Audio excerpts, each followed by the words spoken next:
Selamat datang di channel Back to Bible Indonesia bersama saya Pastor Yu. Kali ini kita akan membahas tentang sebuah pernyataan dan sebuah pertanyaan. Apakah Yusuf adalah seorang yang duda yang memiliki anak sebelum menikah dengan Maria?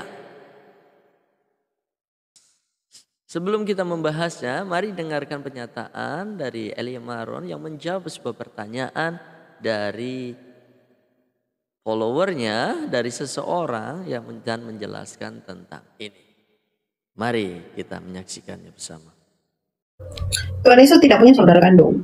Bunda Maria itu selamanya perawan. Saudara-saudara Yesus itu adalah saudara-saudara dari Yosef, dari Santo Yosef. Karena Yosef ketika dia mengambil Maria sebagai tunangannya, dia itu sudah duda. Jadi sudah punya anak-anak dari istri sebelumnya. Begitu. Jadi bukan dari Bunda Maria. Bunda Maria itu selamanya perawan. Maksudnya Tuhan Yesus itu punya saudara tiri Ela begitu? Iya, dari Yosef. Tapi tidak saudara dengan Kristus karena Kristus itu tidak punya darah dari Yosef.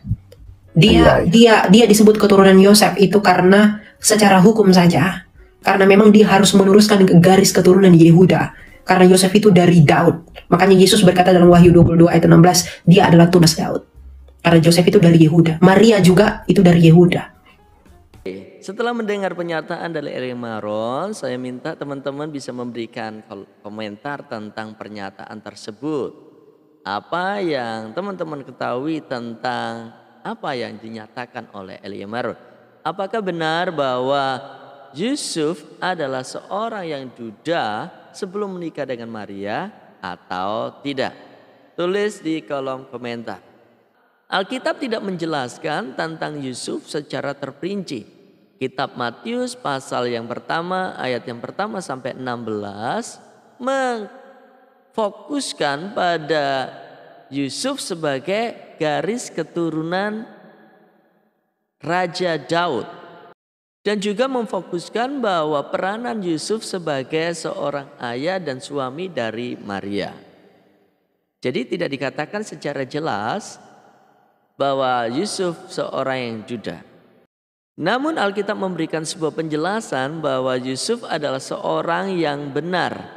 Di kitab Matius pasal yang pertama ayat yang ke-19 menyatakan bahwa karena Yusuf suaminya seorang yang benar dan tidak mau mencemarkan nama istrinya di depan umum, ia bermaksud menceraikannya dengan diam-diam. Pernyataan Elia Maron tidak berdasarkan pada apa kata Alkitab. Amsal pasal yang ke-30 ayat yang ke-5 dan ke-6 berbunyi demikian. Semua firman Allah itu murni. Ia adalah perisai bagi orang yang berlindung kepadanya.